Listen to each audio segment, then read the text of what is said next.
every time we pull up, all you're gonna see is American flags.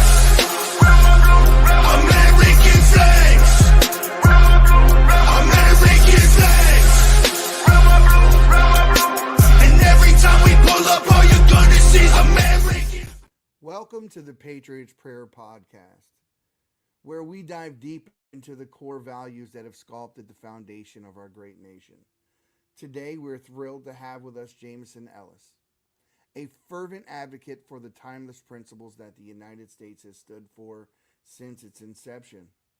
In a time when the very fabric of our society is under scrutiny, Jameson's courageous stand against the encroaching shadows of Marxism is a beacon of hope for many. This is a critical juncture for our country, a moment when the sanctity of the family unit, the bedrock of civilization, faces unprecedented threats from ideologies that seek to dismantle the nuclear family. The insidious influence that these beliefs, often propagated by elements within such groups as the Democratic Socialists of America, is not just a fringe concern, but a palpable force that challenges our way of life. It's disconcerting to witness the individuals who bear the conservative banner, yet their actions and decisions starkly contradict the very ethos they claim to uphold. It's a reminder that the words are fleeting that they say, but their actions resonate through the annals of time.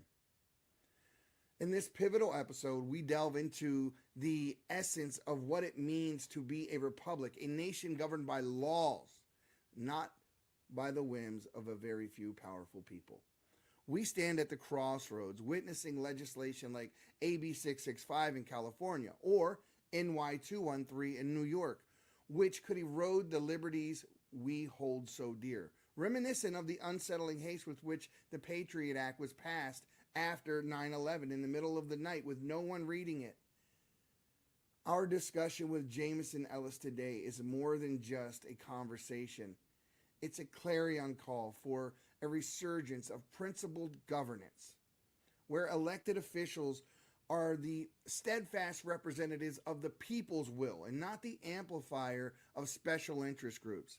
They clamor for term limits in Congress, yet yearning for a government that embodies the aspiration of its constituents and the imperative for public service to be a calling and not a career.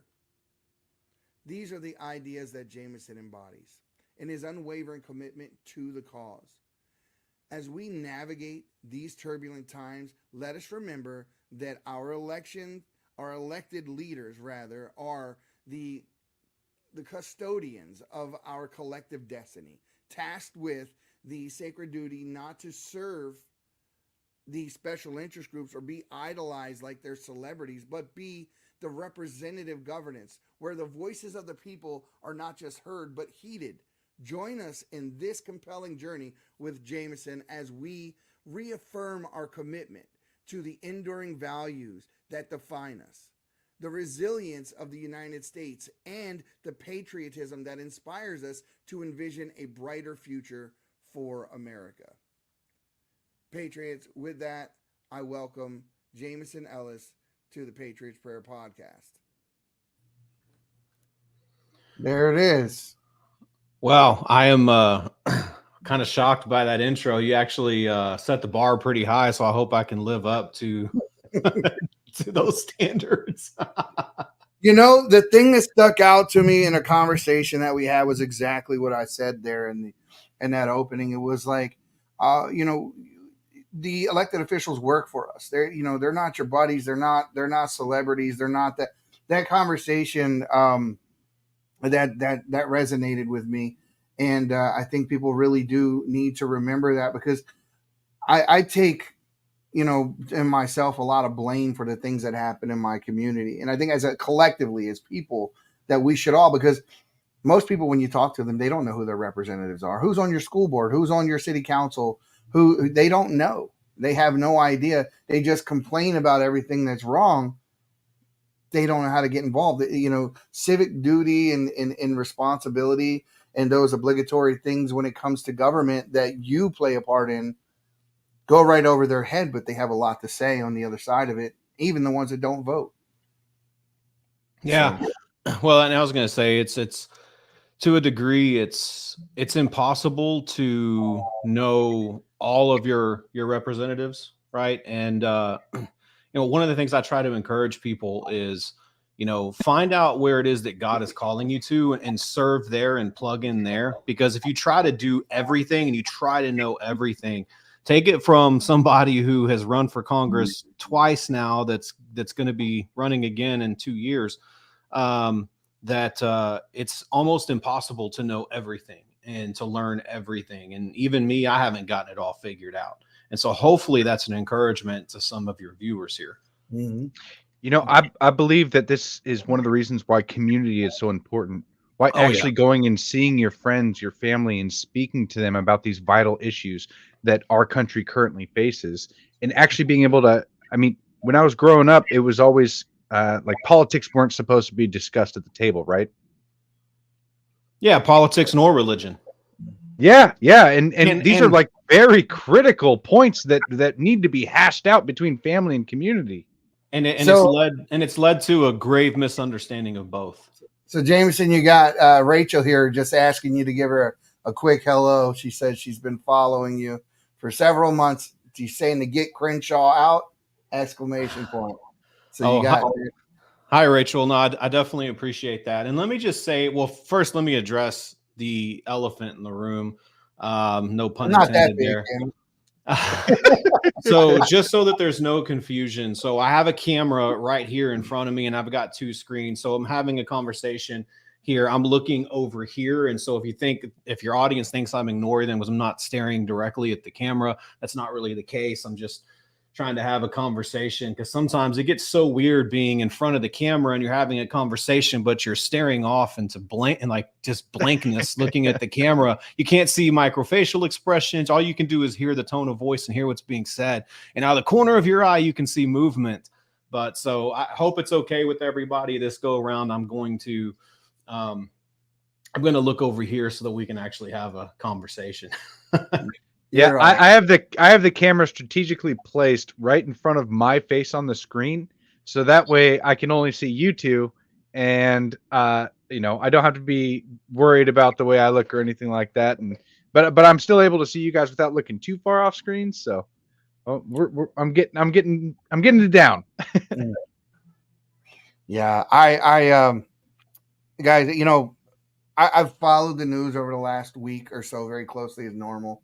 We've talked a lot about what was going on with this eclipse and that sort of thing, and we didn't know what the hell was going to happen. We knew that the probability of somebody using this to their own benefit, because everyone was expecting something, was high. It was high, but I'm glad that it thus far has been an uneventful day. Let's hope it stays that way.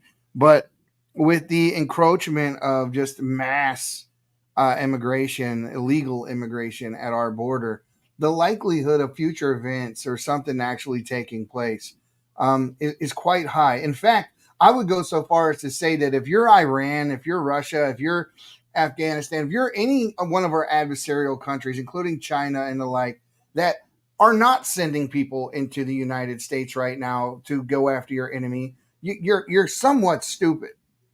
I mean, if you're fighting us, if we are your enemy, if that's how you see us, you'd be kind of dumb at this point not to be sending people over, not to be putting people into positions with this government that seems to just have its, head up its, rectum and not paying any attention to what's going on. Or they are, they're, and you have a lot of useful idiots out there that are, marching down the street and, applauding their own destruction, and they don't even realize it. They have no idea that things they're advocating for is their own demise.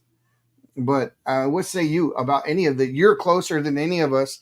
Well, I'm there a little bit. I'm in Nevada. I see it, but not as much as you in Texas. I mean, what do you see? Well, I mean, so where I live here in Montgomery County, I'm not that far away, maybe 18 miles or so away from Colony Ridge, which is the massive colonia that's being built in Liberty County, but it's literally pressed up against the borders of Liberty, Montgomery, and Harris counties.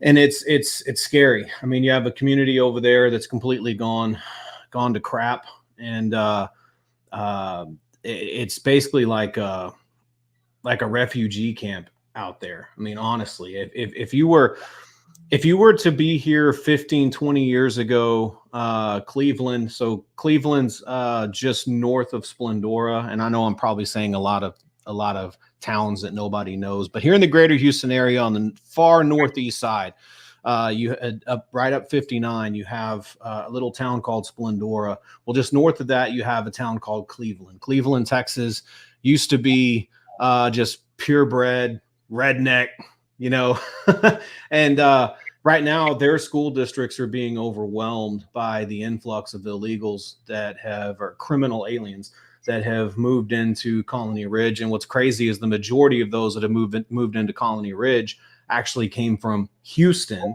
So that's even crazier. But yeah, I mean, right here in Texas, man, we're seeing it. We're seeing the invasion along our southern border and feeling it a lot differently than other states. And, you know, I've been to the border several times. I've seen the remnants, or the remains rather, of sex trafficking, of you know, I mean, I've seen the rape trees. I've seen where kids. Slow down. What is that? I apologize. Back a second. Rape trees?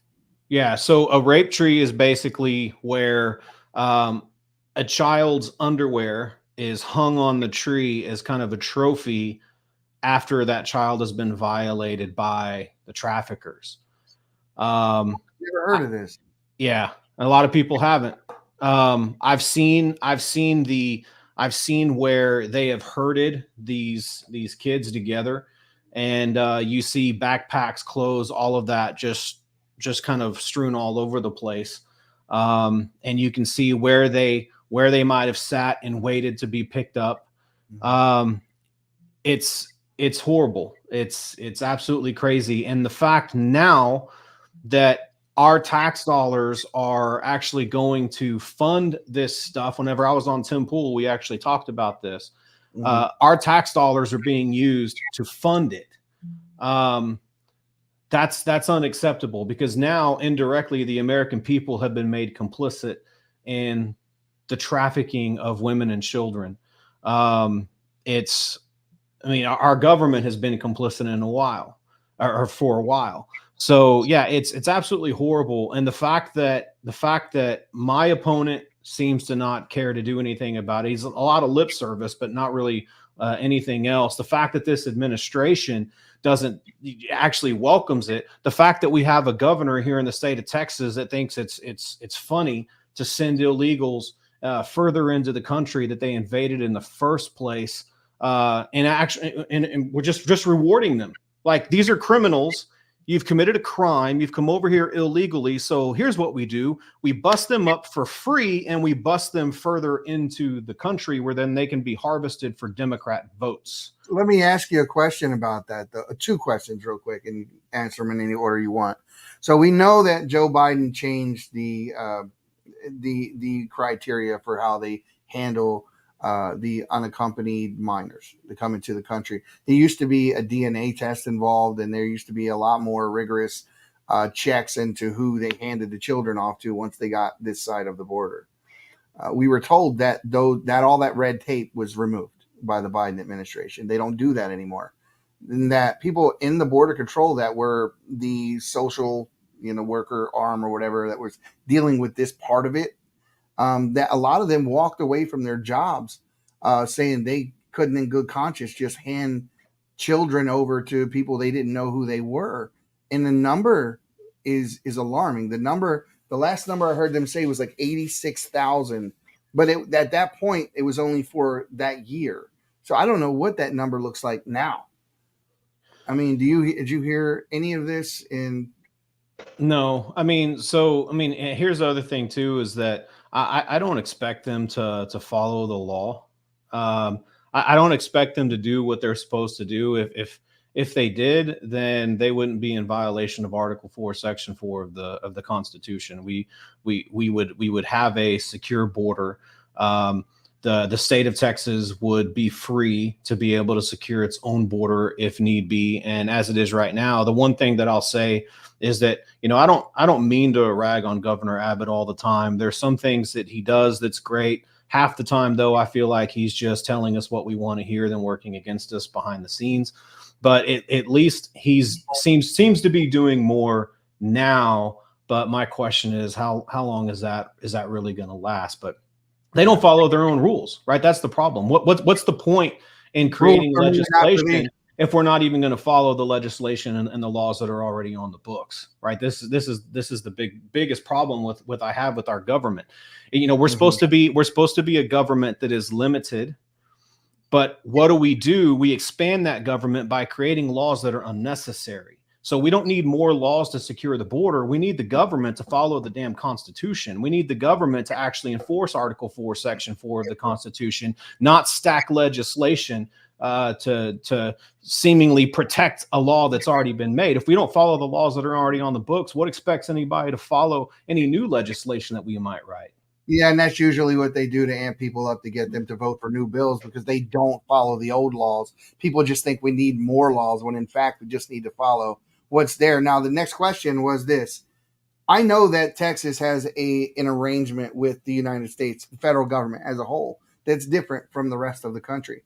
In fact, with the agreement, the way that I understand it, you guys have built into that agreement with the federal government the right to protect your own border yourself without the involvement or the necessary the approval of the federal government, and they're not allowed to violate that as a result either. That's not just the state of Texas. That's every state in the union constitutionally has the ability to do that. Any state in the union, it doesn't matter if you're a border state or not.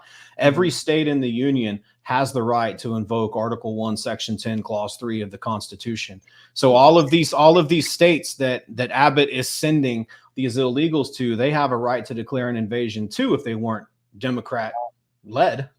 Right. But here's the thing, man. The Constitution doesn't just apply to the state of Texas when it comes to the border crisis. It is every state in this union. And so this idea that we have some special relationship with the federal government, we're 1/50th. All 50 states have that same agreement. It's the U.S. Constitution. And that's one of the reasons why it's so surprising that you guys are getting highlighted so much just for wanting to defend your state. I mean, there should be multiple states coming out and saying, I mean, what Abbott did with sending illegals throughout the country, there were a lot of people online, the kind of sentiment was, oh, they're going to own the libs by doing this. The problem is exactly what you said earlier, in that he was literally making the problem worse. He was facilitating the problem. He was enabling the problem. And then now when election year comes around, he's like, oh, I'm going to make this tough stand and show that, I'm going to do what my voters want. But it's like, we've been screaming for this for years now. But now all of a sudden, now it's time to act because an election's right around the corner. So it always feels like these politicians, like Governor Abbott, are in a constant state of campaigning, right? Where they're not actually doing anything to make a change or for the right reasons. It is just that they're doing it so they can secure the next election and get back into office, rather than having this sense of duty like what you felt in order to run against Dan Crenshaw. You, as a regular everyday citizen, decided that, well, I mean, I guess I could let you tell that story, but you felt a sense of duty to serve your country, to serve your community, not to, like, you didn't just want to get into Congress to make more money or whatever it may be. You actually felt that sense of duty. So I did want to hear your story a little bit about why you decided to go up against Crenshaw and how big of an obstacle that really was. Yeah, I mean, do you want the short version or the long extended version? Well, let's find a happy medium with that one. We'll try. Yeah. So I mean, in a nutshell, that for me, this goes back to 2020. So this was during the summer of love, during the lockdowns. But I was with an organization. I was actually contracting with an organization called Bridge the Blue. I was their creative director. And as soon as the George Floyd thing happened, we saw an uptick in of course, riots, so-called peaceful protests. And so we were going live on Facebook, and we were doing what we call the Blue Crew Live. And during that Blue Crew Live, and I remember the time and the place. So we were specifically talking about how Austin had defunded its police department by a third of its budget, which is $150 million. And it was in that I heard this voice that said, run for Congress. And I was like, run for Congress. Like, I thought that was a fleeting thought. Maybe it was the devil. So I'm like, get thee behind me, Satan, because I'm like, me run for Congress. I'm not a politician. And honestly, what went through my head is I ain't wearing no suit.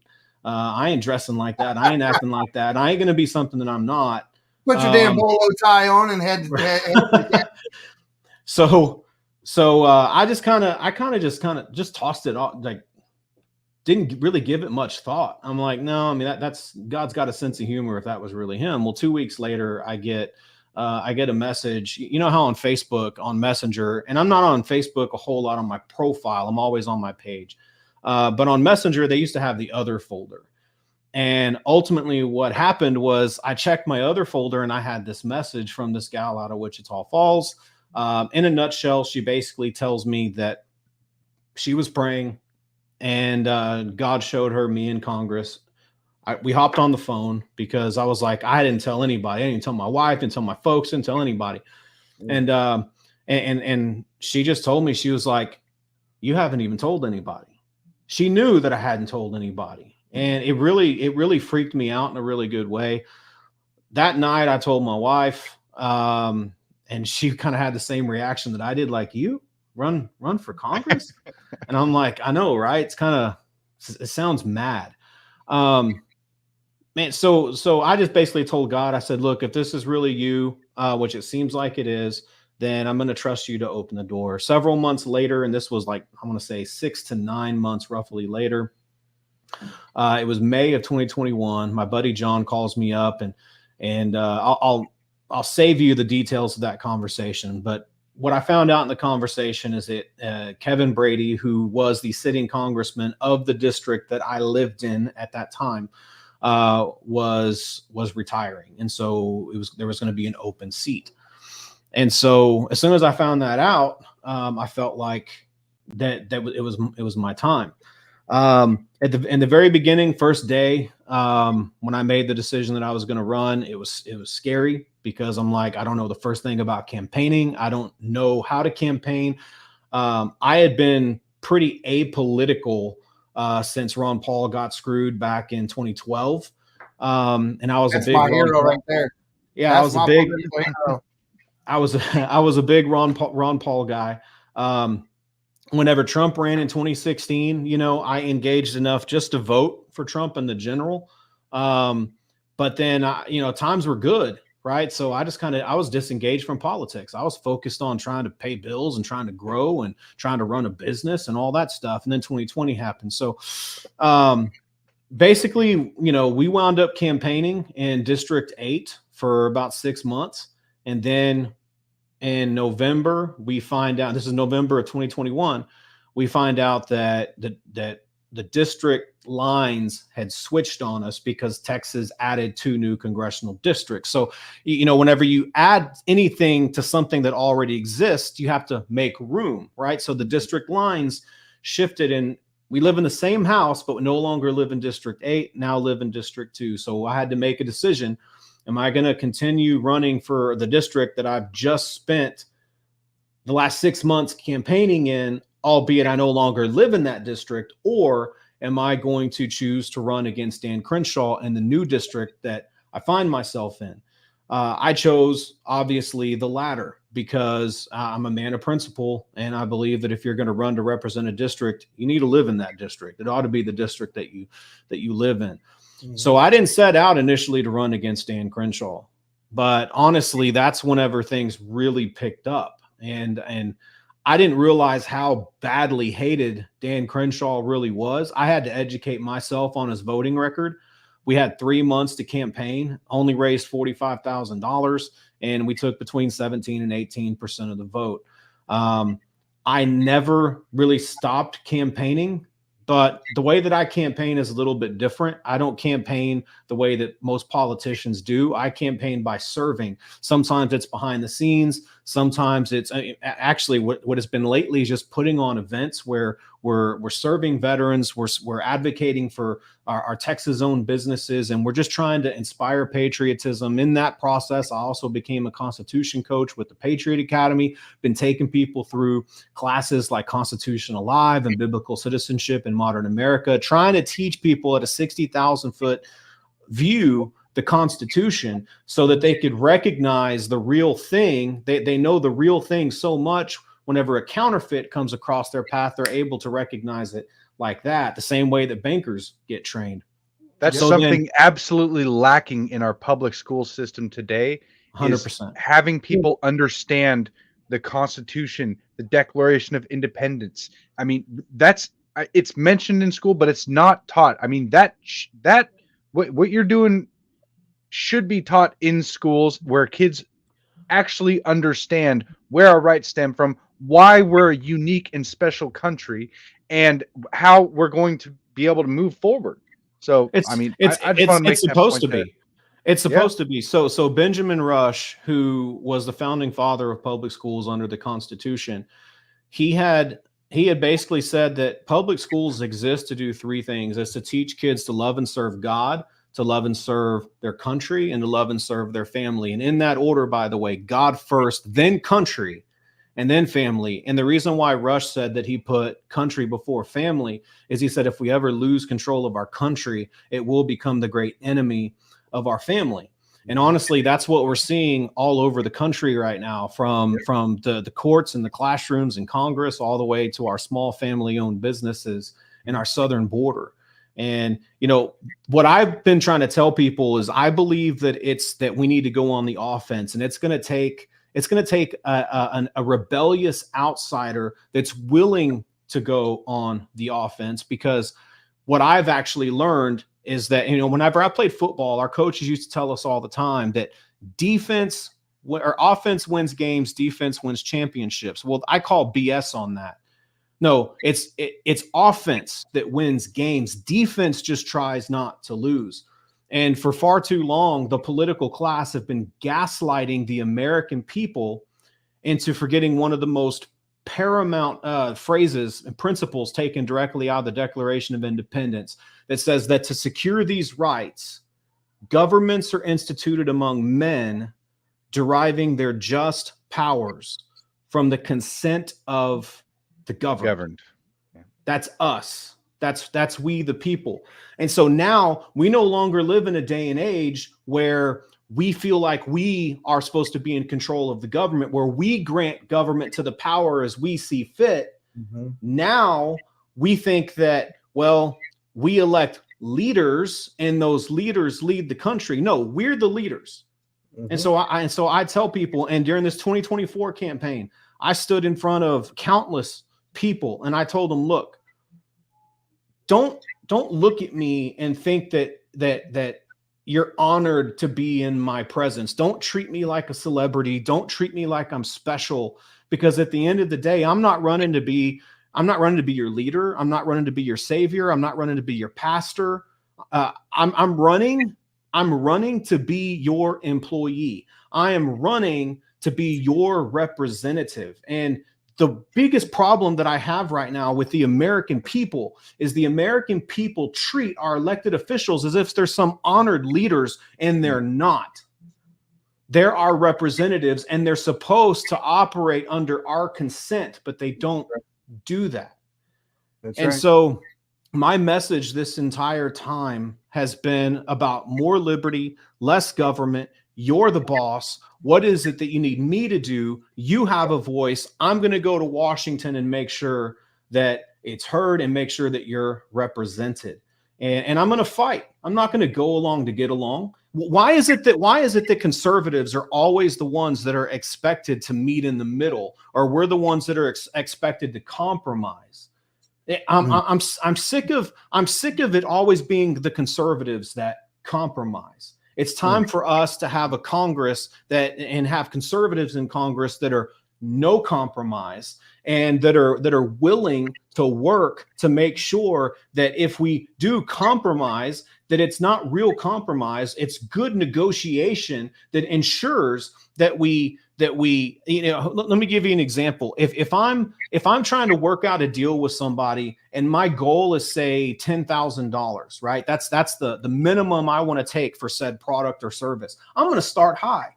You know what? I'm going to start at like 30,000. And you're going to negotiate and as long as we don't get to my base, I've won, because what I really only wanted out of it was 10 grand. Why don't we have conservatives that have those types of skill sets that are willing to ask something so ginormous that the Democrats are like, whoa, we can't do that. But in all reality, all we're trying to do is to do X, Y, and Z, not the entire alphabet, right? So Part of the deal. We have people in Congress that don't know how to freaking negotiate. And it really pisses me off. And then what happens is the conservatives wind up compromising and the left wins. Well, the conservatives are so scared of looking like radicals because, I mean, conservatives are generally driven by necessity. That's why you felt the need to run. But I think the Republicans in Congress, they don't have that same drive and passion, it seems. I mean, they've really been working behind the scenes to screw us over, and it's almost like they've been the controlled opposition for a long time, right? Something to please the people enough that, like, no, we're actually putting up a fight for you. We actually want these things too, but we're not really going to do anything about it. I mean, even Trump, I had a conversation with a guy today over X about, I mean, Trump's policies haven't really changed from the 90s. I mean, the things that he's asking for are like very basic things. I see Trump as a moderate. You know, there's going to be a lot more people that come after him that are going to be a lot more radical or extreme in these positions. So, I mean, building a wall that used to be a universal, thing. It was a Bill Clinton idea. That was his. Yeah. It was his idea. Exactly. That's exactly what I'm saying. He was a 90s Democrat. That's like what he's advocating for now. But the fact that they don't want to seem like they're extreme or radical, it's like the press has gotten so good at getting these people to bend the knee just by threat of telling everybody how extreme they are, and it's absolutely insane. But was extreme? The founding fathers. Those guys were radical. They had these radical ideas. They pledged to each other their lives, their fortunes, and their sacred honor for the cause of liberty. And I have committed and I have resolved within myself at this point. I'm 41 years old. I have resolved within myself to do no less. And to speak to exactly what you're saying there is that the problem right now with our two-party system, which I hate, I'm not a party loyalist, right? I'm a constitutionalist. And so, but the Democrat and Republican parties, as they sit now, have moved so far to the left that now the Constitution is seen as a far right ideological document. And so to be a Jeffersonian Republican, more so a Jeffersonian Republican, which is what I consider myself to be, I 100% advocate for a strong adherence and original intent interpretation of the Constitution. And in order to do that, you cannot separate the Constitution from the Declaration of Independence, because the Constitution is built upon the framework of the Declaration. And let me put it this way: in business terms, the Declaration of Independence would be the Articles of Incorporation, and the Constitution are the bylaws that actually govern how the corporation is supposed to be ran. So you cannot separate the two. And so if you really want to get into the mindset of our founding fathers and the original intent behind why they wrote the Constitution, you have to read and study the Declaration first. And I venture to say, and I encourage people to even go beyond that. Read the writings that inspired Thomas Jefferson whenever he wrote the Declaration, and why all of the people that signed the Declaration, what were they reading? What were they subscribing to at the time? What were they in the middle of, right? What was going on at that time? What were the 27 grievances found in the Declaration, right? What was going on in their minds when they wrote that to then lead to the Constitution ultimately, and which is supposed to be governing our country today? I think that we'll see a lot of parallels, but some of the differences is that the war that we're fighting right now is more of a spiritual and a cultural war than it is a physical war with someone like England, but or Britain. But the principles are the same. Yeah, I say all the time, if for those that are waiting for the revolution to start, you're late. We're in the middle of it. You're looking at it. This is a culture war that we're fighting. But yeah, the thing that the left is very good at is rephrasing things to trick people into fighting for what seemingly on their surface are good causes, but they use our sympathy and our empathy against us. And then when you look at what they're really doing a little closer, you'll see an element of your freedom being taken away by them doing something, by relabeling it as a good thing. They just repackage it, and it's like, well, all these dead kids, and we need to get rid of the assault rifles and this and that, and they frame it like that. But then there's a whole nother reason why the Second Amendment says there shall be no law made. So yes, the left is the party of, when we look at something, we can see it black and white, no gray. It's very on the surface is what it is.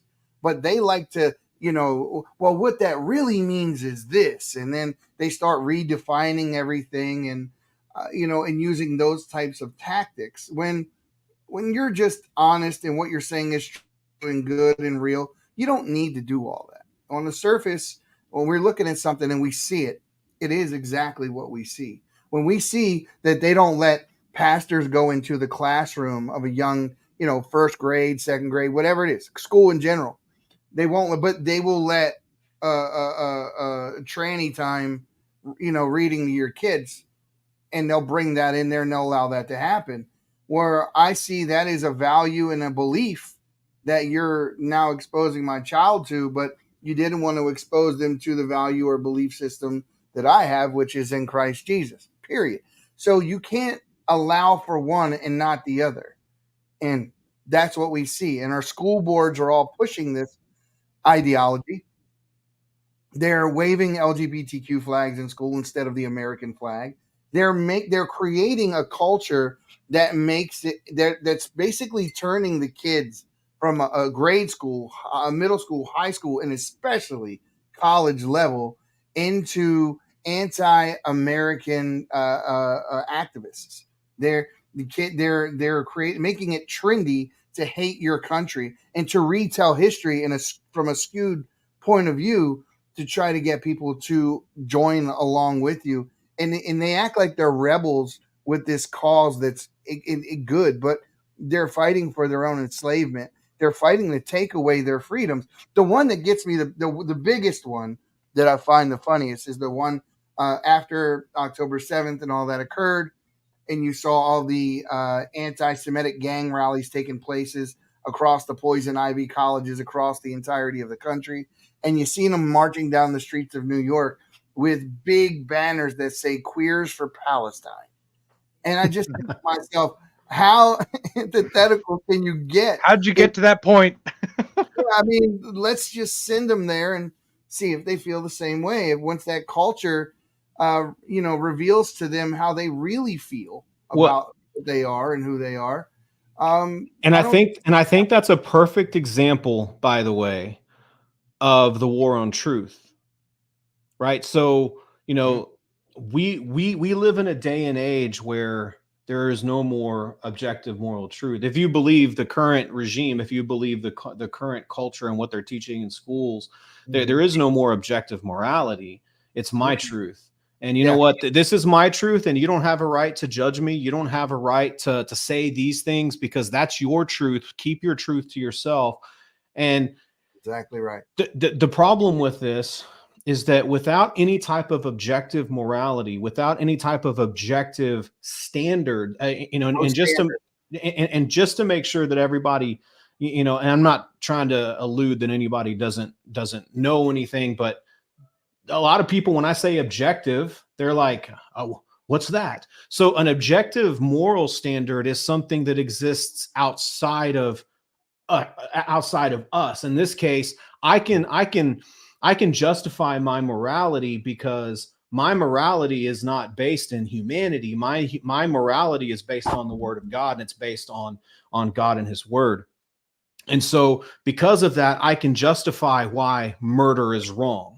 Because of that, I can justify why greed is seen as sinful, right? There's all of these things. Well, anyways, you get rid of that, and all of a sudden, well, we can redefine what murder is. So all of a sudden, abortion is no longer considered murder.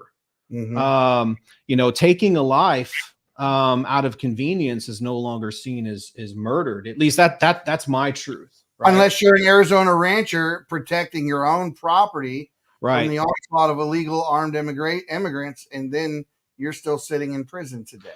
And here's some good news and bad news. So the good news is that America has only fallen by one step.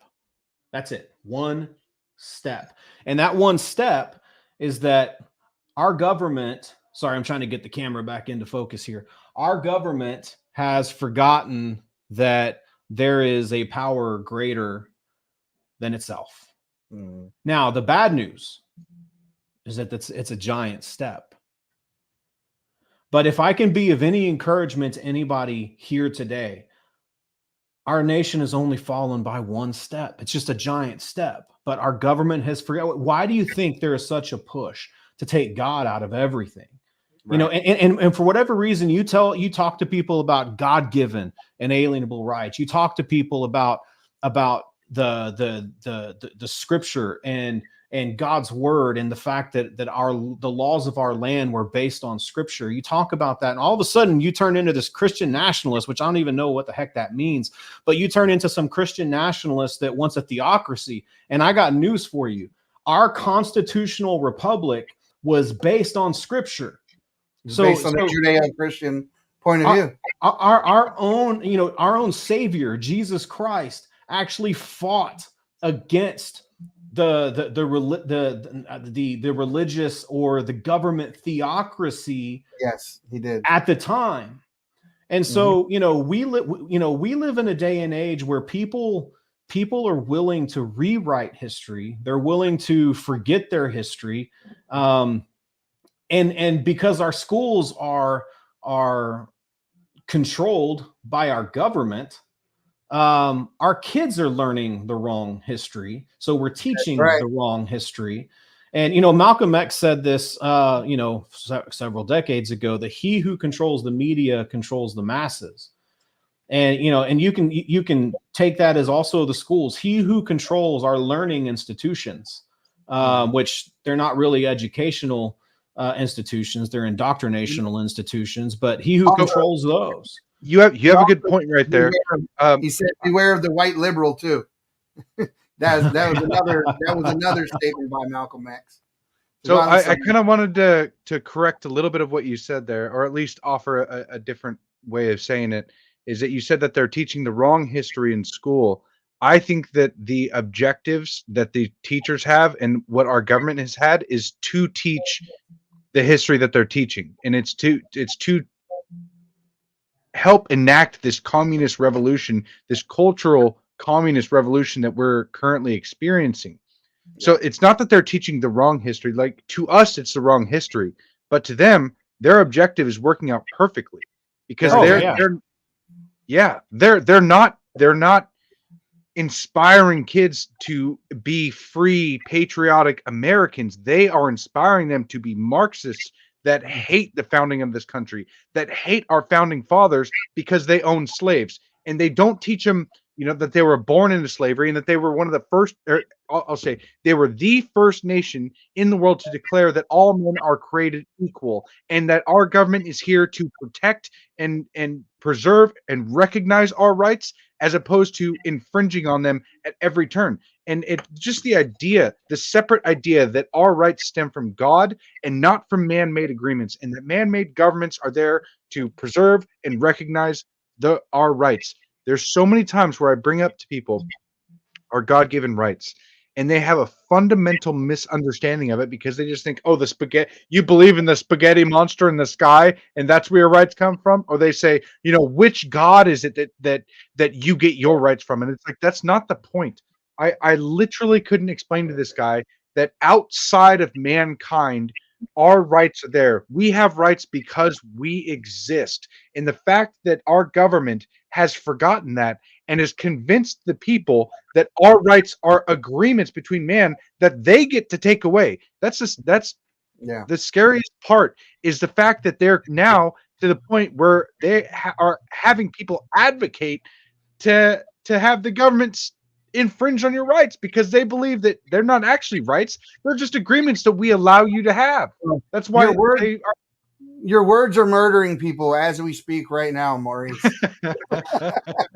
As we speak right now, you have committed so many thought crimes and microaggressions in that little speech.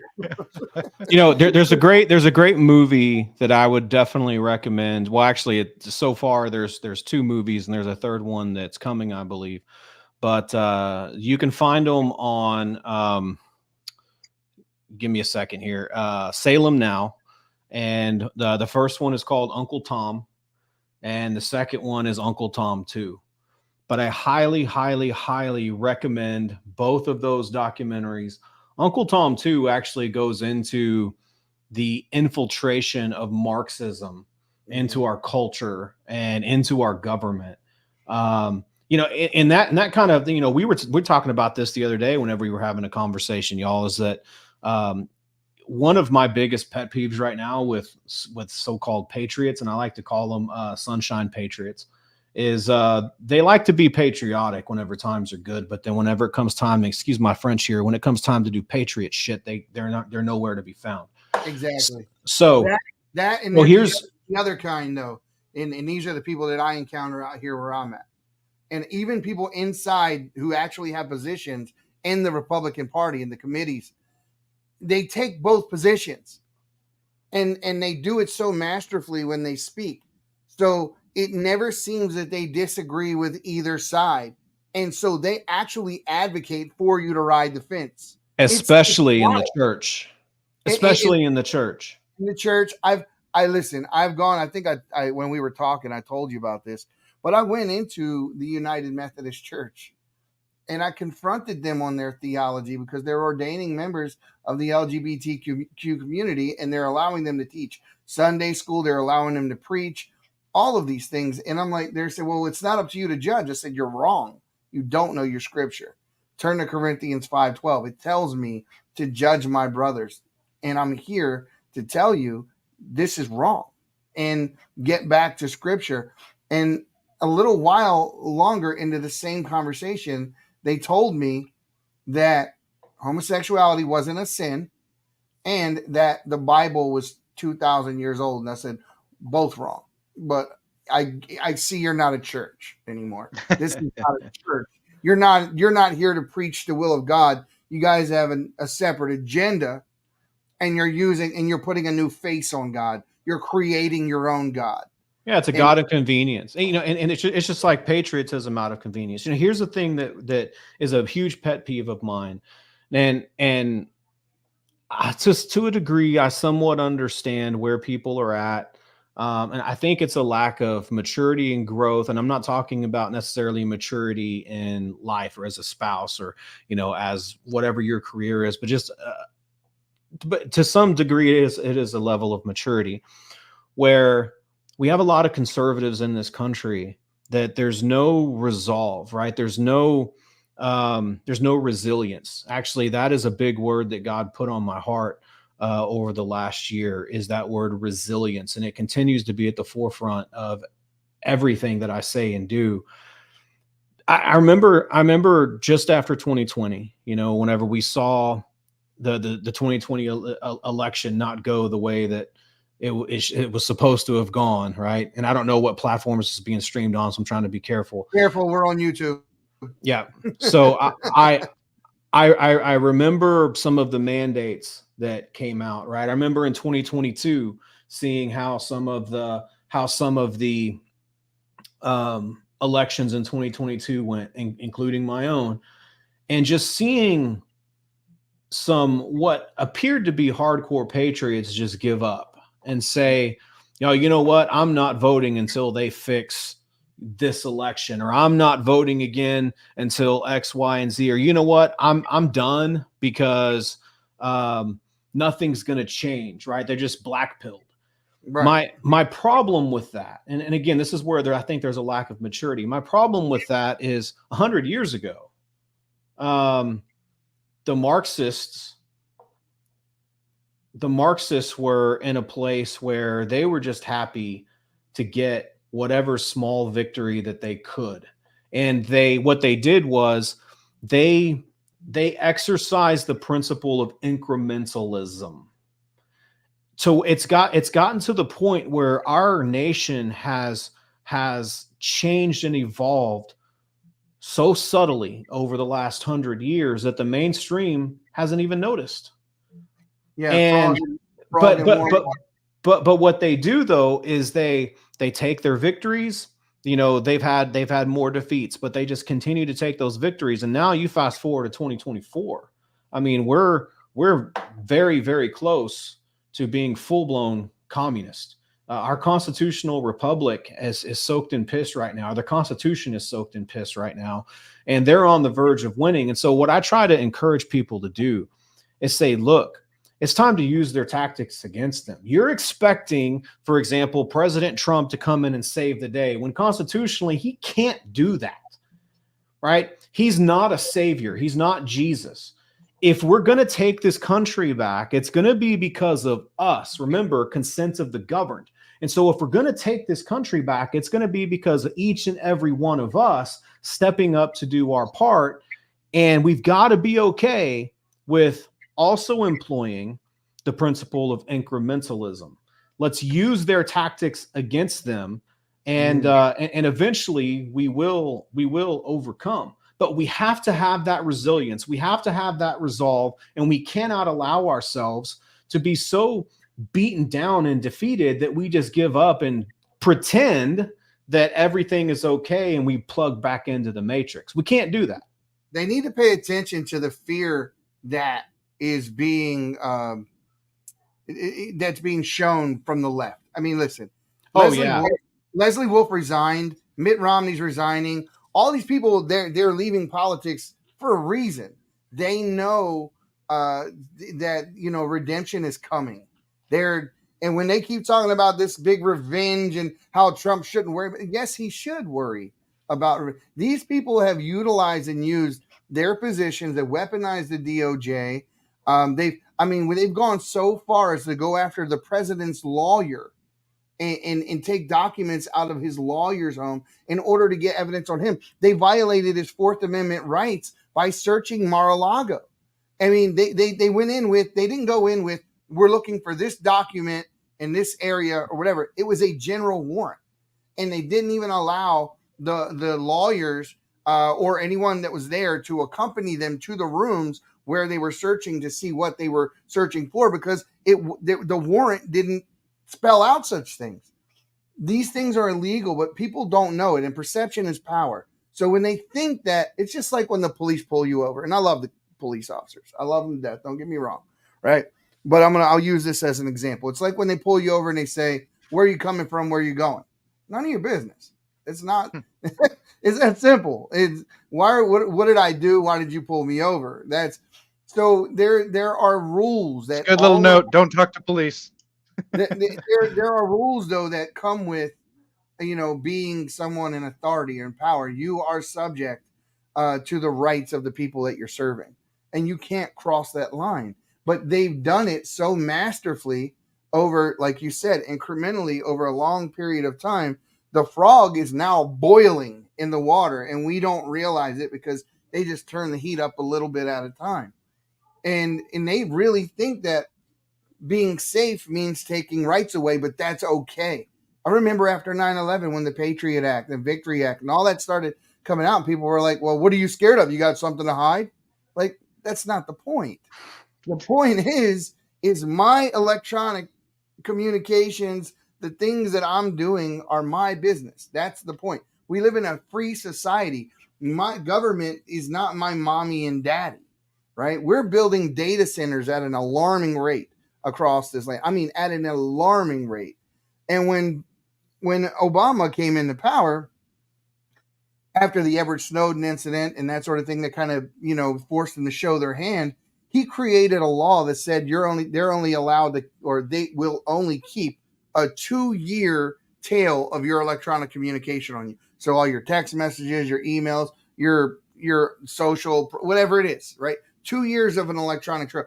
Well, how is it that you can make a law that is unconstitutional? You can't. You're not allowed to read my text messages, emails, and all that without a warrant. So saying you made a law that allows you to do it does still not make it so. It's the same way like when he made the law that Congress is no longer allowed to insider trade. Like, hold up. Congress is still, they're still citizens too, and insider trading is illegal.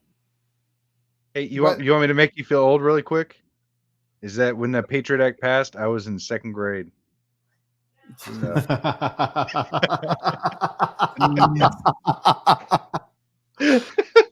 Well, I'll say I think I've got the grayest hair here. So no, I got you. Or maybe I was in 4th grade. 77. I was in 4th grade. I lied. I was in 4th grade. Sorry. A little bit beyond. Yeah, real quick though, before we get back into it, I'm gonna play a word from our sponsors. We'll come right back. Military use when they need unlimited power during critical missions. Civilians like you can now get their hands on the exact same technology within 24 hours for pennies on the dollar. Folks, as a former infantry soldier, I can tell you this is the best and cheapest way to get reliable, unlimited energy. And no, I'm not talking about regular generators or the expensive solar panels. You don't have to be an electrician to do it. There's no maintenance needed. It doesn't take up a lot of space. And the best part, you won't need to rely on the power grid anymore. Click below now and hit play. There it is, guys. So the link for that, Operation Blackout, all the rest of the guys who sponsor us are all in the description. Go down there, go through it. We have a million different companies down there with a bunch of products, and that's how you can support the podcast. And also, don't forget the Patriots Prayer.locals.com. Every Friday, Maurice and I will be doing a podcast that will be on the locals exclusively. So if you want to join the tribe of Patriots, go there, join up, become a member, and we look forward to it. Seeing you there. Back into this, though. So we were talking a bit about how government kind of overreaches and how people don't seem to question it because they're the government. Therefore, they're in charge and they can't be questioned. And we've kind of forgotten, as a country, what freedom is, how we are literally the guys that are supposed to hold them accountable, that they work for us. Like, all of these things have become talking points that people have gotten numb to because the people who do use that kind of language are doing it from a perspective of being, for lack of a better term, criminals or radicals, right? The radicals on the left love to use, BLM used all this same terminology. So when someone who's using it, who actually has the right to use it, who actually is standing up for something that is true and good, you seem to be using the same talking points as radicals and those things. So you kind of get looked at that way. And I think that's the way our media portrays it to people. And that's the next point, right? I think and Kash Patel said this the other day, and I was like, yes, someone gets it. The media needs to be investigated badly. We need to figure out who is who, who's paying who, why these guys are ignoring things and elevating other stories, suppressing others. We saw what happened at Twitter. when Elon Musk bought Twitter and went in and removed all those government agencies out of it, and how they had ex-FBI agents over there, Jim Baker and the rest, operating back pages, shutting down President Trump's Twitter page, and many more like it, because they didn't want certain narratives, certain questions to be asked.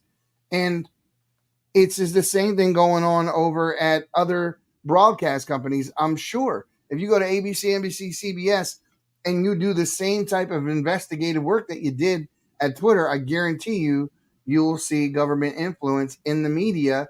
And it's terrible because it seems to be aimed at one side of the political aisle, and it's way less than honest.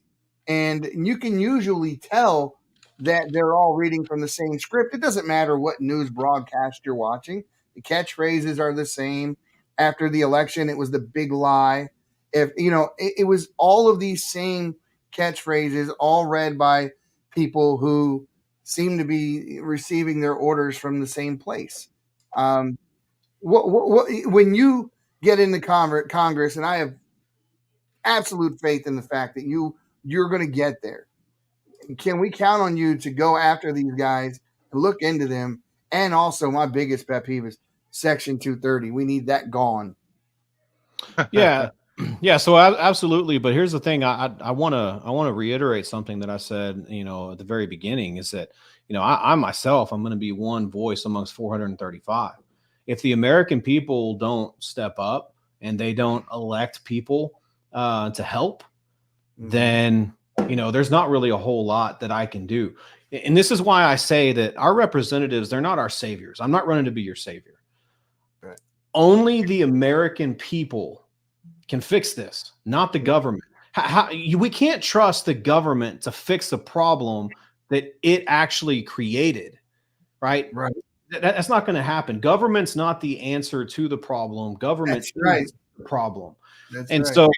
So as much as I could do, the most effective thing that I think that I can do, there's three main things. Number one is I will vote down every single bad piece of legislation. Every single, my job as a representative in 2024 is not to create new laws.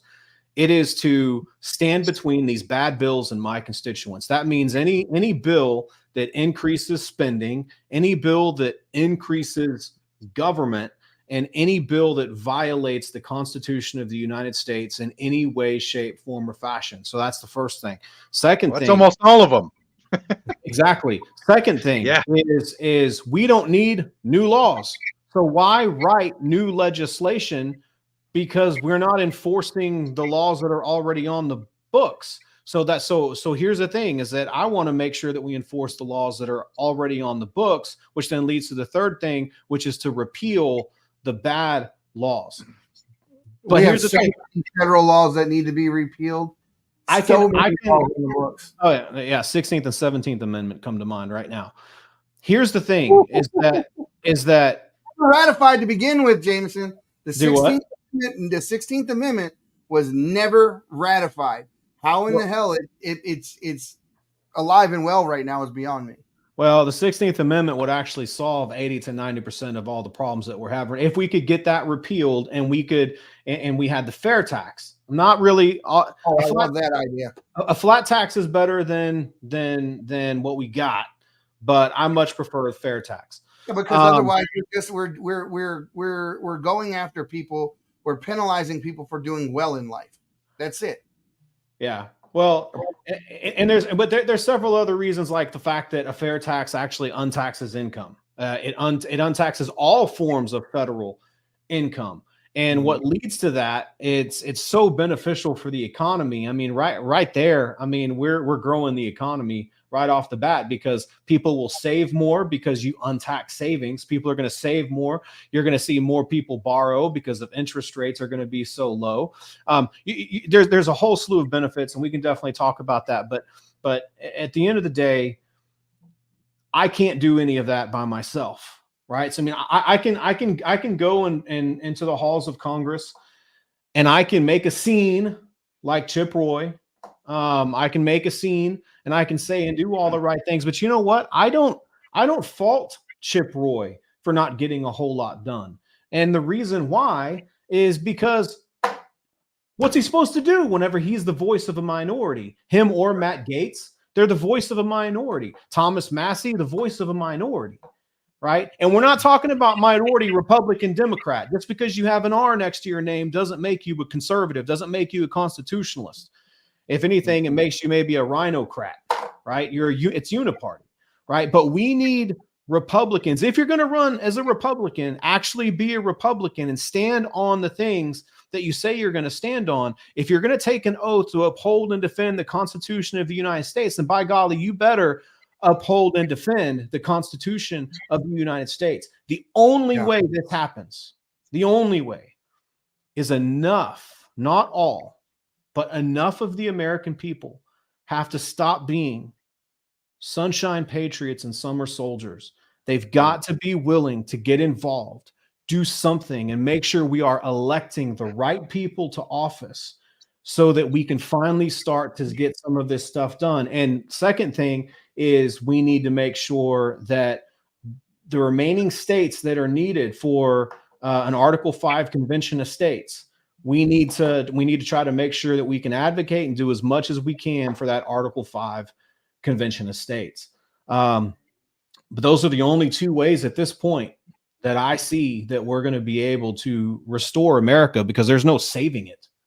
We have to restore it. Yeah, I find it hard to, like, can you imagine, like, even Maurice, can you imagine with the things that we say and we believe, and we're sitting in a line, right? And we're in the Capitol, and I'm 2 chairs away from Jamie Raskin when he starts just and how do you get up and shake that man's hand and just I don't some of the things these people do are so snake in the grass. They're so wrong. They're on their face anti-American. They lie. Like Adam Schiff, I would find it very hard to be around him, like physically be around him and not just want to shake the shit out of the guy. Just I feel like a lot of what we have in as representatives right now need to be just gone.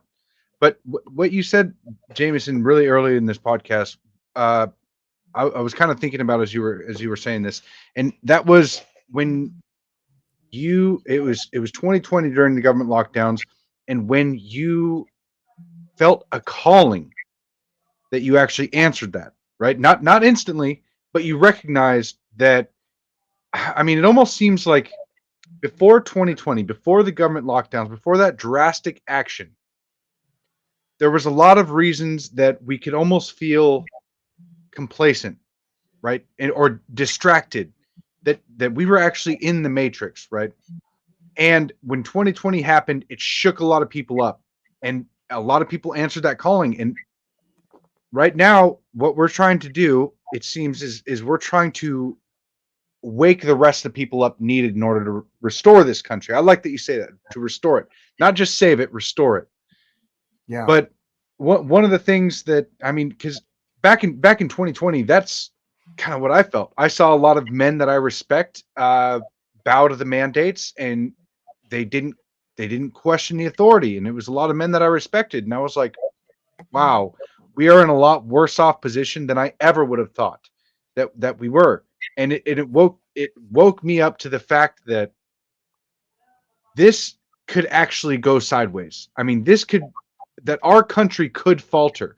It was like having this is going to sound funny, but like it's when you're a kid and you finally realize that Santa Claus isn't real, right? It's kind of like this whole idea of what's in your head comes crashing down, right? Well, America, I mean, I've always been very patriotic, but I was also young and naive, and I kind of had this idea that like America can never fall. It can't collapse. We're the greatest country on earth.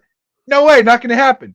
Until something like that, when the government lockdowns happened over a virus that had a 99.98% survival rate, and they locked everything down, and that was under Trump's presidency. It's like there's 3 branches of government that people really need to understand. There are 3 equal branches of government, and there's many layers to government. And so when the governors and we're all locking states down the way that they did, I mean, that to me, it shook me. It shook me to my core. And I know that there's so many more people out there that are feeling that calling that haven't answered it yet, that haven't felt the need, or they've been convinced that they don't have the power to do anything. You, an everyday American, decided to run for Congress. And I mean, the spending difference between you and Dan Crenshaw was, I mean, how big was that difference? Yeah, it was over a couple million. Because so just so that everybody knows, the second time that we ran, because I didn't get this far in the story, and so, but second time that we ran, we took over 40% of the vote with less than $30,000. That's awesome. And isn't that absolutely incredible? That, I mean, you came within 9 points of Dan Crenshaw, and only spending $30,000. And I mean, people, we have more power than we realize. And like what Jameson was saying earlier, is the fact that we're the ones with the power, and the government has just convinced a lot of the populace that they get to dictate it because they have the money to throw around, and they're getting money thrown at them. So they feel like they're the important big guys that get to tell us what to do. That was one of the main things that really bugged me about the government lockdowns in 2020, was the fact that they said, I mean, it was infuriating how they got to tell us, you have to wear your mask here and here and here, and maybe, you know, we'll be free by summer or by Independence Day. I was like, this is some, I mean, I can't get over the government lockdowns of 2020. I don't think I ever will be able to, because it was so over the line. And I mean, more people need to wake up. And if you have to remember 2020, go ahead and do that. But I'll tell you what, hell is a long way down, and it can get a lot worse. Well, we even, so I remember walking into T-Mobile one time, and there were a couple, like I refused to wear my mask. There were a couple of ladies in there that they were T-Mobile reps, and they were talking about the different styles of mask and the different print and everything else. And I looked at them and I was like, why is this so important to you? The graphic that you have on your mask. And they're like, oh, honey, this is the new normal. You literally had people believing that we were going to be living with masks on our face on a daily basis, just like they do in China, right? China. So very China-centric. You know, and I'm just like, no, this ain't the new normal. This ain't the new normal. But you had a lot of people that were convinced that this was going to be the new normal. What was that right there? Did he? That's a different thing. But yeah, I know. Yeah. Sorry, I just saw it. I had to bring it up. He didn't see it. I don't think he caught it. So, have you followed this at all? I mean, you'd have to be under a rock to not at least heard about it. So, P. Diddy, I hate even saying that name, Diddy. He's, you know, they've been saying for years this guy is a little off, fruity, whatever, right? And there are a lot of rumors going around that he did some pretty awful things to people and blackmailing and so forth. He ended up paying his ex $30 million to keep her quiet. But a lot of these parties that he was having that people are pointing to and saying, hey, that was the issue. There were a lot of elected officials at those parties. Did he supposedly diddle dudes? Yes. Yeah. Yes. That is diddle dudes. Thought. That's why they called him the P dudes did he diddle? If Diddy diddle, he's the P diddler now. He did. And, hey, Jameson, before I don't know when we're wrapping this up, but before we get out of here, I needed to ask you this, because it seems that, man, I can't remember the exact wording that you said, but he said the founding fathers put their life on the line. They made an oath to. They pledged. They pledged to each other their lives, their fortunes, and their sacred honor. How many representatives in government do you think would even mouth that pledge? Or, I mean, I would like to say how many could actually mean it, but I know that they're like, when they're sworn in, they mouth it. but how many do you think actually mean it, or are there any? I mean, I do think there are a few. Not everybody. Can you give us a name? Even two names. Can you give us two names of people that you feel that way about? Yeah, so I do believe now. I might catch some hate for this because MAGA absolutely hates him, but I do think that Chip Roy is one of those people. Thomas Massey, another one. I actually love Thomas Massey. I like Thomas Massey. He's made some mistakes. He's human. He did some things I disagree with. The only thing about Chip Roy that I had a problem with was his backing of DeSantis. Well, but he has a right to do that. I mean, right? He has a right to do that. That has nothing to do with to do with how he votes in Congress. Yeah, I mean, I can't go at him on his legislation. I can't. I just, that whole situation with DeSantis, it just angered me because I was like, here's an unbeatable ticket, Trump DeSantis. Like, it would have changed everything. Oh, yeah. It would have. I mean, there would have been no stopping it. It would have been a freight train, just forward momentum. Would have been Trump for 4 more, unbeatable, and DeSantis for 8. Who the hell got in his ear on the opposite? It says, hey, do this and kill all opportunity of, this movement that you could have been a part of, and then have people back him. I'm like, I didn't get that. I didn't understand that. I think, and there's several other good congressmen that I'm looking forward to working alongside should I be elected. But one that I can definitely say that I've come to greatly admire is Eli Crane. Eli Crane is freaking awesome. In the Senate, man, I can't say enough good things about Rand Paul. And not just because I was a fan of his dad. I was more than a fan of his dad. His dad was a rock star to me. Like, oh yeah, that guy taught me everything I know about monetary policy and all. I mean, he was the only one who ever sold out Madison Square Gardens to give a speech for president. They wronged him. He should have been the nominee and not Mitt Romney.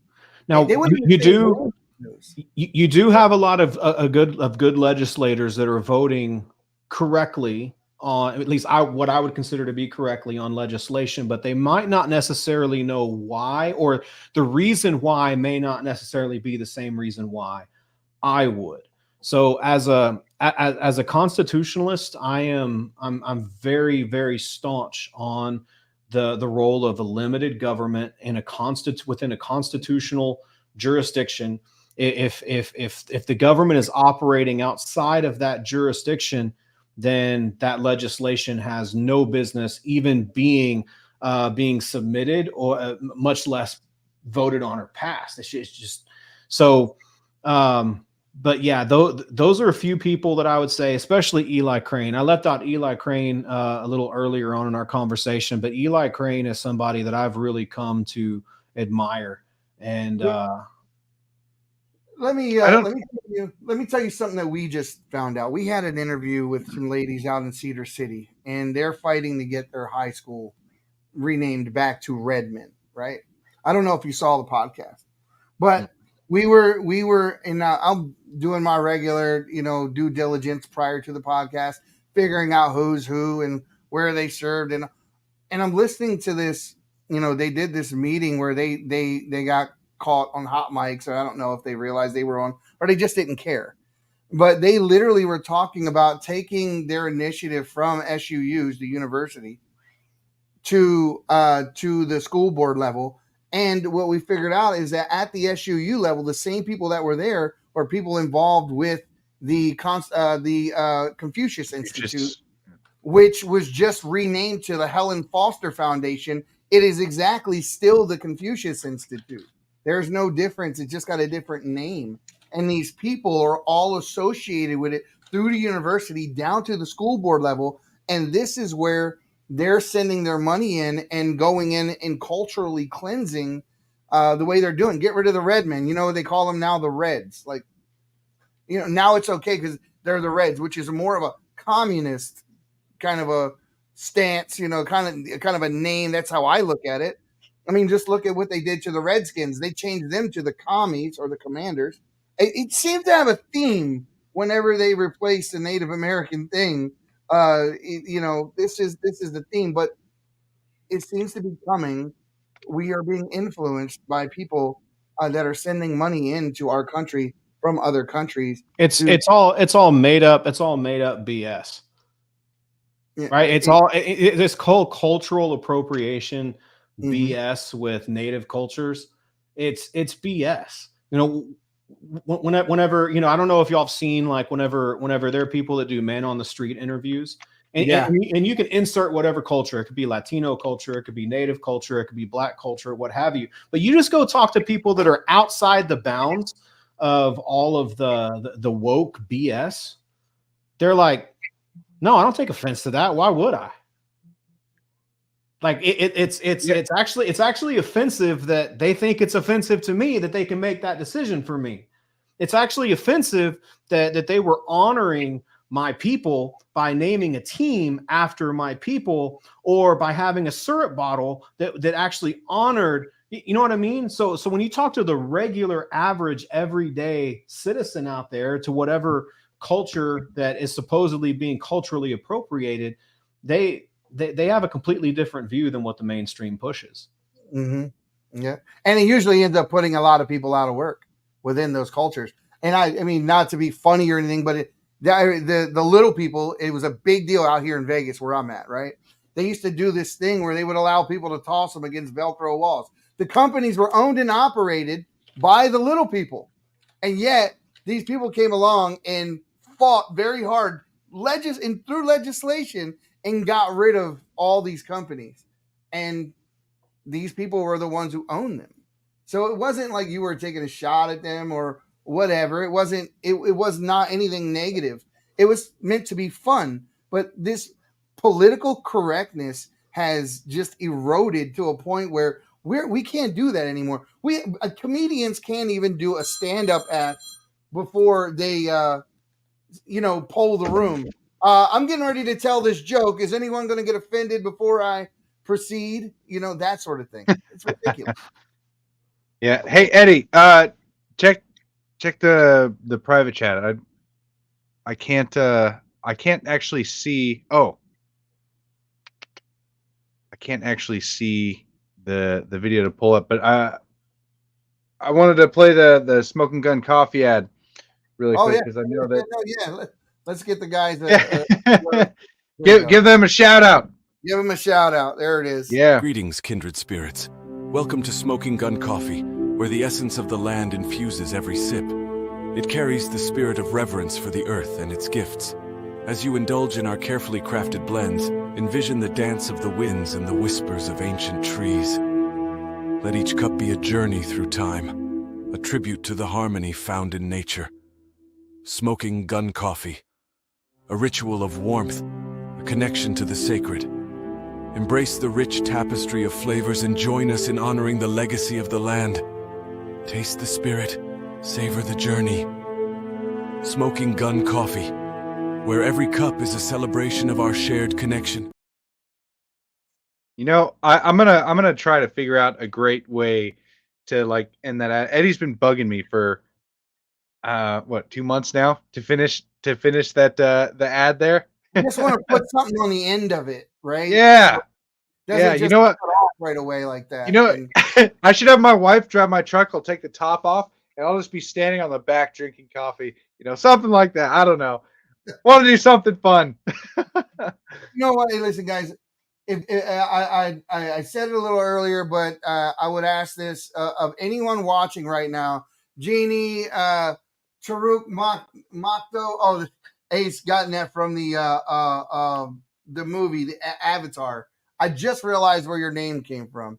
So, Cordell, guys, do us the favor, and anyone else watching right now, go over to our Rumble page at rumble.com/the Patriots Prayer and throw a thumbs up on the podcast for us. Put some Rumble, just comment on it. It's how that Rumble channel grows and how we get seen.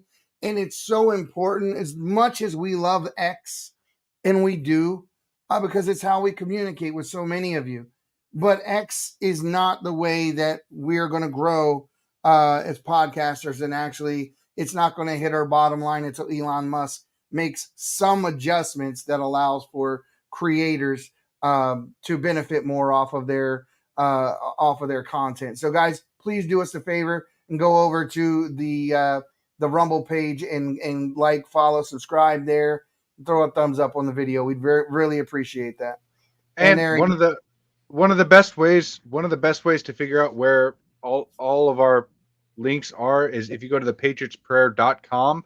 We have all the links of what we're on. It has all of our sponsors on there. So that way, if you ever and plus there's Patriot Prayer merch as well. So welcome back, Jameson. Thank you. No, I don't want to break the fourth wall or anything, but just so that y'all know, whenever I was on Timcast on Tim Pool, so I had for the first 45 minutes, people were like, well, why is Jameson being so quiet? And of course, I find this out after the show, right? And I'm like, I had to go bad. So I texted my driver, really good dude named Chris. I texted him, I was like, hey, am I supposed to let somebody know that I got to go to the bathroom? And he's like, no, just get up and go. And he's like, they'll fix your screen. Well, they didn't. So you see me get up and walk out and go into the bathroom back there, and you see me walk back out, and I'm just like, but then after that, it was like I was all good to go. But anyways, there's fun little story. That's why I was quiet for the first 45 minutes, because I was trying to concentrate so I didn't urinate on myself. You know, what are those guys like off camera? I mean, I've seen they're solid. They're just exactly who they are on camera. 100%. And I get that exact feeling from them. It seems like, you know, he's just really being himself there. I mean, yeah. What's up, Woody? Sorry. I just want to say hi to Woody. He's we interact quite a bit on X. Yeah, his name was bothering the hell out of me. I'm like, why do I know that? It's not a native name, Taruk Makto. Like, no, that's from Avatar. That's like the name of the guy when he becomes an avatar, becomes the leader or whatever. Yeah. But yeah, guys, do us a favor, go check us out on Rumble and that sort of thing. You got an event coming up. You were talking about this Flynn event. Tell us about what's going on and where it's happening and what time and all that kind of stuff. Yeah, well, first and foremost, let me say that if you're in the greater Houston area on May 23rd, which is a Thursday, but May 23rd from 4 p.m. to 10 p.m., come out to Texas Flynn Fest, and you can go to texasflynnfest.com to get all of the juicy details. But basically, General Flynn's team had reached out to me, and he's doing a tour for his new movie that's called Flynn, Deliver the Truth, Whatever the Cost. And it's basically a documentary it's documenting not only his career, but also, you know, he's exposing the corruption, where the bodies are buried, and why he's been so heavily politically persecuted. He was the only one that Obama told Trump not to keep for that very reason. And so they're doing the tour right now as we speak. Well, they weren't coming to the greater Houston area. And so I told them, I was like, look, I'll take point on this for you. And so they allowed me to take the reins, take point. It turns out, I think that our event, Texas Flynn Fest in Spring, Texas, is the final location for the tour, I think. There were a couple of other places, I think, in Mississippi they were going to hit, but I think they may have fallen through. I'm not entirely sure, but yeah. So we want to do this up big. We want to show up for General Flynn in a big way. It's a little crazy because that's the same weekend as the Texas Republican Convention in San Antonio. But you know what I've been telling people is that, look, you're already engaged and involved. This ain't for you. Like, I mean, definitely come, right? But my focus, man, my focus is not the party. My focus is the people. Like I said in the beginning, I'm not a party loyalist, right? My loyalty is to God first and then the Constitution. And so my heartbeat has been to engage the disengaged and to wake up those that are asleep. and to get and to involve the uninvolved, right? That's my heart.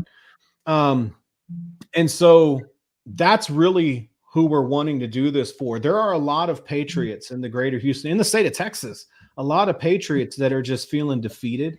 They're feeling like nothing that we do matters, but they're still patriots. And so they'll come to Texas Flynn Fest. But here's what'll wind up happening is we'll wind up getting them engaged in some way, shape, form, or fashion, many times with them not even realizing that we're getting them involved and getting them engaged.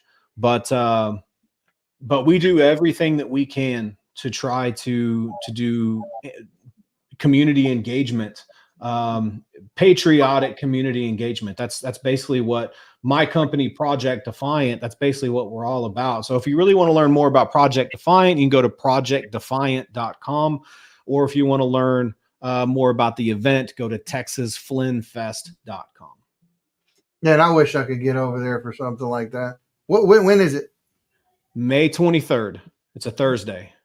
May 23rd. Yeah, and I'll just throw this out there. That's 2 days before my birthday. So there you go. I get that PTO time in May. Who knows? I've been wanting the Texas trip. We'll be going out the following month as well for another deal that Maurice and I are looking at doing, and that's in Detroit. Oh yeah. We'll be going out to Michigan too. Yeah. So guys, more details on that later. we're not always right here. We're doing things and we're actually engaged. We don't just always armchair quarterback, right? But yes, yeah. Only after we work all day. Yeah. Yeah. But here's the goal, right? So, and then we tell our guys this all the time. That's the locals page, right? We did a Newsmax interview a couple weeks back, and after that, people looked into us, and I got a call for someone offering us a TV show. And the TV, we're like, oh, cool. We're like thrown back, like, want to give us a TV show. That's awesome. And I talked to Maurice about it initially, and we ended up waiting a solid day before we talked to him about where we wanted to go with it after that. And in that day, I'm so glad I took that day, because in that day I was allowed myself some time to think about it, and we talked about it. And they wanted to give us 10% of all the revenues for subscriptions that came in based on us moving to their platform. We're like, why in the hell would we give them 90% of the people who want to watch us? Why would we give them 90% of their money? So what we said we'll do, why don't we just do this on our own? So we created our locals page, and it's really insignificant amount of money. It's $5 per month for anyone that goes over to the Patriots Prayer.locals.com. We want to make sure it wasn't going to break anyone's bank. I didn't even want it noticeable, but we want to be able to travel and go to DC and sit down across from a congressperson and have that interview. And we want to be out there and doing this for real. I love what I do for a living currently, but this is what both of us want to do. So when we get, when we have propelled ourselves up to that stature, and that's exactly what we're doing. We're working our way out of our day jobs into doing this on a permanent basis. And we love the guys because we had a bunch of guys jump right over and start supporting us. And we know who you are. And thank you so much for that, because it really does. It helps quite a bit. And we work, 50 plus hours a week at our regular jobs. And then we do this. And so by the time it's all said and done, we put in a good 13, 14 hour day. And it's, and our families, God bless them, stand by us. and they're like, eventually you guys better make some damn money. That's all I can, Yeah. We're in it for the calls, right? We're in there trying to fight the good fight. The wives are like, that's all good and fine, but when are you going to make some money? And also pay attention to me. Yeah, pay attention to me. So guys, it's coming, and we can't wait for the day that this is what we wake up to, and this is what we're doing, and 8 hours a day. Because I tell you what, it's going to be amazing, and it's coming. I believe it'll be coming within the next year or so. And I can't wait to see you rise to the heights of being a congressman, and a lot of you guys that are fighting the fights that you are engaged in. I couldn't imagine having that kind of weight on my shoulders. And I really respect those of you who want to take it on for the right reasons. And I believe that you're doing it for the right reasons. And, my prayers will, I do pray, literally pray for my country. And that's why the show is called the Patriots Prayer. I mean, this is what it's about. It's about me and us now asking God to help make our country what it was intended to be. And that happens with grassroots movement like yourself, like Jerome Davis, like my buddy Damon Galdo and Nate Kane, and a lot of these American first guys that are out there fighting the good fight against and hopefully light a fire up under other people's other patriots to listen to that I guess the sense of patriotic duty or righteous duty that they've been ignoring. And I mean, it's one of the reasons why I enjoyed this conversation with you so much, is that I mean, you're helping inspire people, and you're not just saying it, you're doing it as well. You're taking on Dan Crenshaw, or took on, and got within 9 points of Dan Crenshaw. And, it sounds like there's no stopping. Regardless, it's like you're making more and more steps each time you take a crack at it. So, well, yeah. And just to throw this out there, because I am running again in 26, I'd also like to encourage everyone to go to jamesonellis.com. You can actually scroll all the way down to the webpage and put in your name and email address if you want to follow what we're doing. You want to hear from me on a regular basis. But here's the thing that I want to throw out there, because this can sound kind of scary to some people. But for me, patriotism, it's not something that I am or something that I do. It's a patriot is who I am. And so that can sound scary to some people, because they think it means that, well, does that mean you have to be a patriot 24/7? Yes, it does. But what does that look like? See, everybody can do something. We can all do something. We can, for some of us, it's serving in our local church. For some of us, it's becoming a Constitution coach with the Patriot Academy and creating these small groups and taking people through biblical citizenship in modern America, or Constitution Alive, or Foundations of Freedom, right? For some, it's running for office. Maybe it's running for school board, right? But this has to be something that we immerse ourselves in to the extent where it compels us.